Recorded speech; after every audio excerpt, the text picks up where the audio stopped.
যেখানে কেকেআর দলের মেন্টর গৌতম গম্ভীর কিন্তু বড় সিদ্ধান্ত নিতে পারে মুম্বাইয়ের বিরুদ্ধে, যেখানে মিচেল স্টার্ককে পুরোপুরিভাবে বাদ দিতে পারে এই মুম্বাইয়ের বিরুদ্ধে ম্যাচের জন্য, যেখানে তার পরিবর্তে এক তরুণ ক্রিকেটারকে একাদশে সুযোগ দিতে পারে বলে শোনা গিয়েছে। যেখানে মিচেল স্টার্কের অতিরিক্ত খারাপ পারফরম্যান্সের কারণে তাকে কিন্তু একাদশের বাইরে রাখতে বাধ্য হচ্ছে গৌতম গম্ভীর, যেখানে তার পরিবর্তে এক নতুন প্লেয়ারকে একাদশে সুযোগ দিবে এই মুম্বাইয়ের বিরুদ্ধে ম্যাচের জন্য। যেখানে গৌতম গম্ভীর, কেকেআর মেন্টর ও হেড কোচ চন্দ্রকান্ত পণ্ডিত এই মিচেল স্টার্কের ওপরে বড় সিদ্ধান্ত নিয়ে এমনভাবে মিচেল স্টার্ককে বাদ দিবে যে সে মুম্বাইয়ের বিরুদ্ধেই কিন্তু লাস্ট সুযোগ পেয়ে যাবে, অর্থাৎ মুম্বাইয়ের ম্যাচ থেকেই তাকে বাদ দিয়ে দিবে পুরোপুরিভাবে এবং তাকে আর কোনো ম্যাচে খেলার জন্য সুযোগ দিবে না বলে শোনা গিয়েছে। এবং তার পরিবর্তে এক নতুন প্লেয়ারকে একাদশে সুযোগ দিতে পারে এই মুম্বাইয়ের বিরুদ্ধে ম্যাচ থেকে।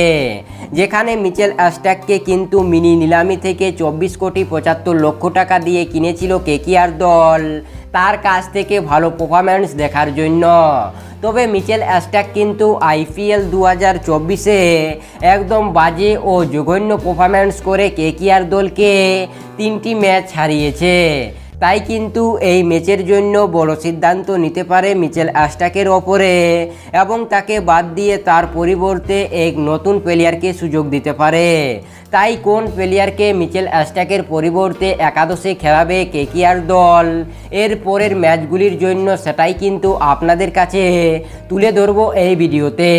তাই ভিডিওটিকে শেষ পর্যন্ত দেখার অনুরোধ রইল ও কেকেআর দলকে মন থেকে ভালোবেসে থাকলে অবশ্যই ভিডিওতে একটি লাইক করে চ্যানেলটিকে সাবস্ক্রাইব করে রাখুন। যেখানে মুম্বাইয়ের সামনে এই মিচেল স্টার্ককে বাদ দিবে আর কোনো ম্যাচে তাকে খেলার জন্য সুযোগ দিবে না গৌতম গম্ভীর ও কেকেআর টিম বলে শোনা গিয়েছে। যেখানে মিচেল স্টার্কের ওপরে এই বড় সিদ্ধান্তটি নিতে পারে, তবে তার পরিবর্তে একাদশে চেতেন সাকারিয়াকে সুযোগ দিতে পারে বলে শোনা গিয়েছে। যেখানে কেকেআর দলে তো প্রয়োজন রয়েছে বাঁহাতি বোলারের, তাই কিন্তু একাদশে বাঁহাতি বোলার হিসেবে চেতেন সাকারিয়াকেই সুযোগ দিতে পারে বলে শোনা গিয়েছে।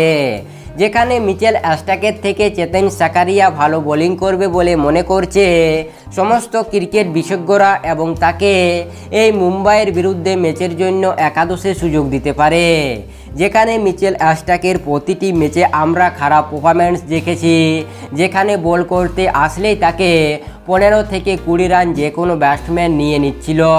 তাই কিন্তু তাকে বাদ দিয়ে এই ম্যাচের জন্য চেতেন সাকারিয়াকে একাদশে সুযোগ দিতে পারে বলে শোনা গিয়েছে। এখানে কিন্তু বড় সিদ্ধান্তটি নিতে পারে গৌতম গম্ভীর ও কেকেআর দল, যেখানে এই ম্যাচের জন্য এই বড় সিদ্ধান্তটি নিতে পারে কেকেআর টিম। যেখানে মিচেল স্টার্কের পরিবর্তে চেতেন সাকারিয়াকে সুযোগ দিতে পারে। যেখানে চেতেন সাকারিয়া কী রকম পারফরম্যান্স করবে মুম্বাইয়ের বিরুদ্ধে সেটাই থাকবে আমাদের দেখার বিষয়। তবে আপনাদের মতে এই একাদশে চেতেন সাকারিয়াকে মিচেল স্টার্কের পরিবর্তে সুযোগ দেওয়া ঠিক হবে কি ভুল হবে কেকেআর টিমের জন্য, অবশ্যই নিচে কমেন্ট সেকশনে লিখে আমাদের জানাতে ভুলবেন না। তাই আপনাদের এই গুরুত্বপূর্ণ ভিডিওটি সম্পূর্ণ দেখার জন্য অসংখ্য ধন্যবাদ।